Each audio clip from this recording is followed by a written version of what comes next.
Fala pessoal, uma questãozinha agora vendo equações trigonométricas. Vamos lá? Aqui o nosso objetivo é resolver essa equação trigonométrica pensando no intervalo de 0 a 2π, ou seja, pensando naquele intervalo que vai de 0 a 360, né? A primeira volta. Então, o nosso objetivo aqui, ó, quando a gente olha essa equação, repara que a gente tem um cosseno ao quadrado e temos também um cosseno. O que que a gente vai ter que fazer para conseguir resolver isso aqui? Ó? A gente pode usar como um artifício, se a gente pensar numa estratégia para isso, que o cosseno de x, ele é algo, por exemplo, que está se repetindo. A gente tem um cosseno de x aqui e temos um cosseno elevado ao quadrado, nesse caso aqui. Então, o que que eu posso fazer? O que que eu posso usar como estratégia? Esse cosseno de x, a gente pode substituir por uma variável qualquer, por exemplo, y. Se eu chamar o cosseno de x de y, esse cara aqui, que é o cosseno ao quadrado, ele vai ser o quê? Y elevado ao quadrado. Então, o que eu fiz foi, o que era cosseno de x, eu estou trocando por uma variável y, poderia ser qualquer letra que você quisesse, e o cosseno ao quadrado, eu estou trocando por y ao quadrado, uma vez que é o cosseno y elevado ao quadrado. E aí o restante a gente vai repetir. Ó. Então, tem um 2 aqui na frente, tem um menos 3 aqui, e tem um mais um, com isso, no caso, igual a zero. Então, aquela equação que aparentemente parecia uma equação estranha, ela se tornou agora, por exemplo, a equação do segundo grau, que é uma equação que a gente consegue resolver, seja lá pela fórmula de Bhaskara, ou então por soma e produto, enfim, da maneira que você preferir aí, tá? Vou fazer por Bhaskara, que geralmente é a maneira mais comum, né, que a gente tem o pessoal resolver. Então, por exemplo, nessa equação, o meu A, nota que ele vale 2, que é quem está acompanhando o y ao quadrado, o meu B vale ali, no caso, menos 3, e o meu C vale 1, ok?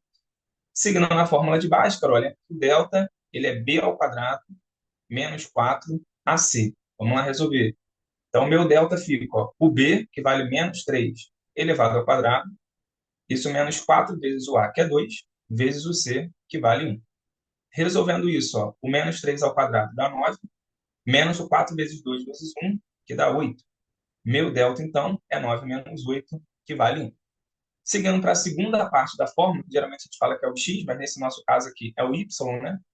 Isso é menos b, mais ou menos a raiz de delta, sobre 2a, ok?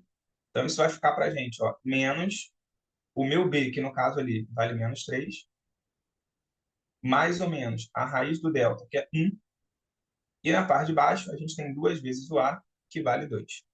Então, isso fica para mim, ó, menos o menos 3 dá 3, mais ou menos a raiz de 1, que é 1, e o 2 vezes 2, que para a gente vale 4, beleza? Vamos lá calcular esse y aí. Calculando o primeiro valor de y, a primeira possibilidade de y, a gente teria o 3 mais 1 sobre 4. 3 mais 1 que dá 4, ao dividir por 4, isso daria 1. E a segunda possibilidade de valor para y, a gente teria o 3 menos 1 sobre 4. 3 menos 1 que vale 2 sobre 4. Lembra que isso dá para você simplificar, por exemplo, por 2. E aí, simplificando, isso daria meio. Tudo bem? Só que esses valores que a gente acabou de encontrar, eles são os valores, repara, de y, daquela substituição que a gente fez lá no início. Não é ainda o valor de x. E o nosso objetivo, lembra, é encontrar o valor de x. O que que eu vou fazer agora, então? Eu vou voltar lá para aquela substituição que a gente fez no início para conseguir encontrar quem é definitivamente esse x. A substituição que a gente fez era que o que era cosseno de x, a gente pegou e trocou por y. Essa foi a substituição que a gente fez. Então, a gente vai pegar exatamente isso e trocar o y pelos valores que a gente acabou de encontrar.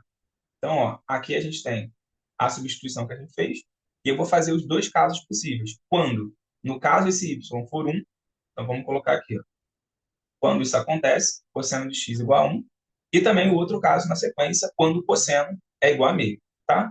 Para a gente resolver esse primeiro, que é o cosseno de x igual a 1, é um caso bem simples. A gente vai ter que lembrar, né, lá daquele círculo trigonométrico, onde a gente tinha o cosseno igual a 1. Então, se a gente lembrar onde que eu tenho cosseno igual a 1, a gente vai recordar que isso era no 0 graus e no 360 graus, né? Então, eu vou botar aqui, ó. Isso acontece no x igual a 0, ou no caso, no x igual a 360.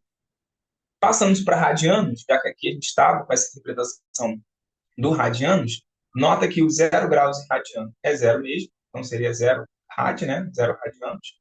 E o 360, se eu for passar para radianos, isso seria 2π em radianos, ok?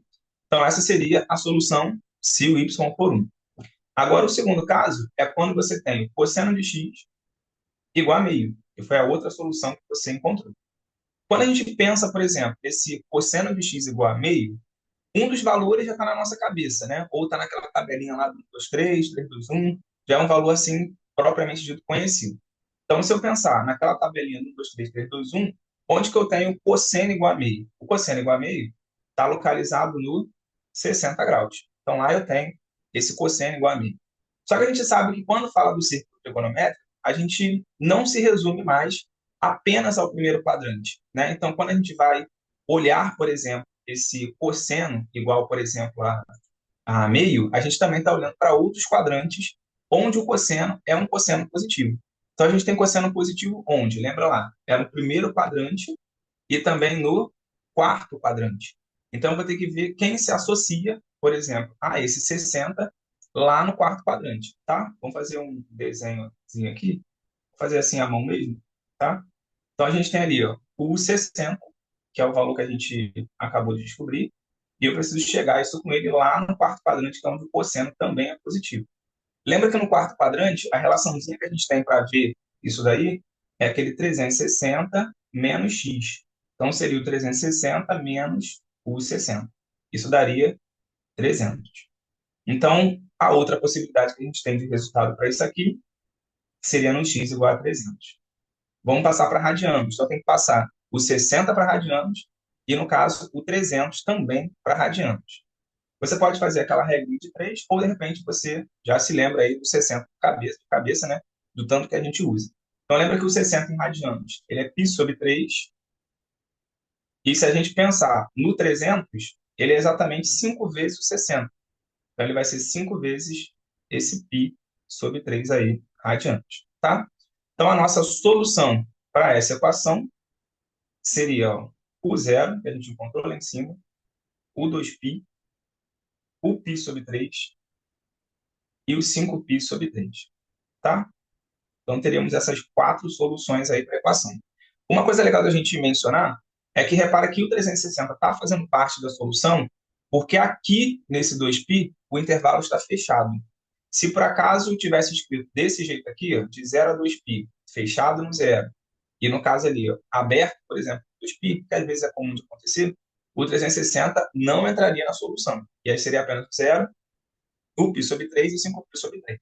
E se por acaso aqui também estivesse aberto, né, aqui também fosse aberto, aí nem o zero, nem o 360 entraria na solução. E aí a minha solução seria apenas esses dois aqui, o π sobre 3 e o 5π sobre 3. Tá bom?